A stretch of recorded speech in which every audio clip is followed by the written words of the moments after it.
My name is Glenn Bratcher. I'm a retired Marine Corps colonel. I got to go to the Philippines from Japan on R&R, and this was before Vietnam. And I was asked after my R&R if I wanted to go to Vietnam. And I said, what for? And they said, well, we've got to go down there before we go back to Iwakuni. And this was before the war started.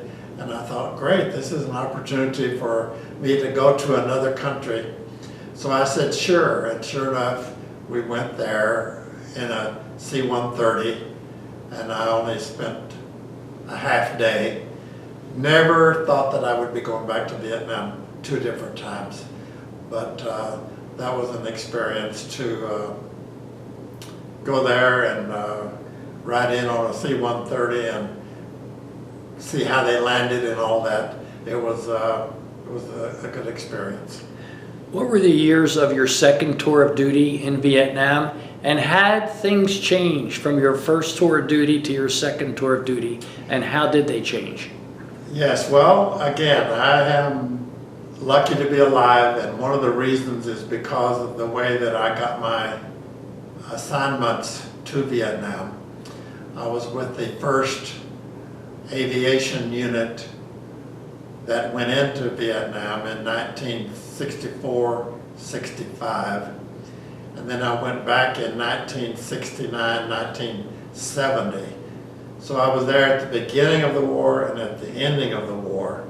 Tet Offensive in 1968 was already over, and to be honest, I felt safe both times. I was at a base, and knowing that it was an air base at Da Nang, and Chu Lai had already happened, Hue had happened, and I heard a lot of stories about those events, but the experience between the 2 tours was pretty much the same. I was thankful to get to do it and to be alive on both trips out of the country.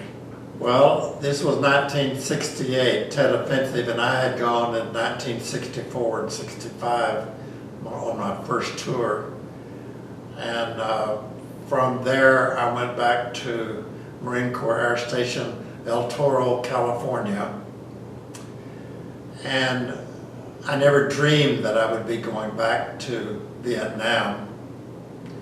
So I read about the Tet Offensive in the newspapers and just hearing the talk from Marines who had been there and come back. And like I say, I didn't think that I'd be going back, but toward the end of the war, I got orders to go back with the Air Control Group as the S4, or the logistics officer. And it was a good experience because I had good friends who were good Marines, and I felt pretty safe. I do remember reading about how the public was meeting airplanes and military personnel at the airports, and that sort of bothered me, but usually the planes that I were on would leave Japan or Vietnam and go to an air station like Marine Corps Air Station El Toro. So I wasn't on a commercial flight, but I just would like to say that to satisfy my curiosity on why people were doing that, I never did understand, because the military was not the enemy.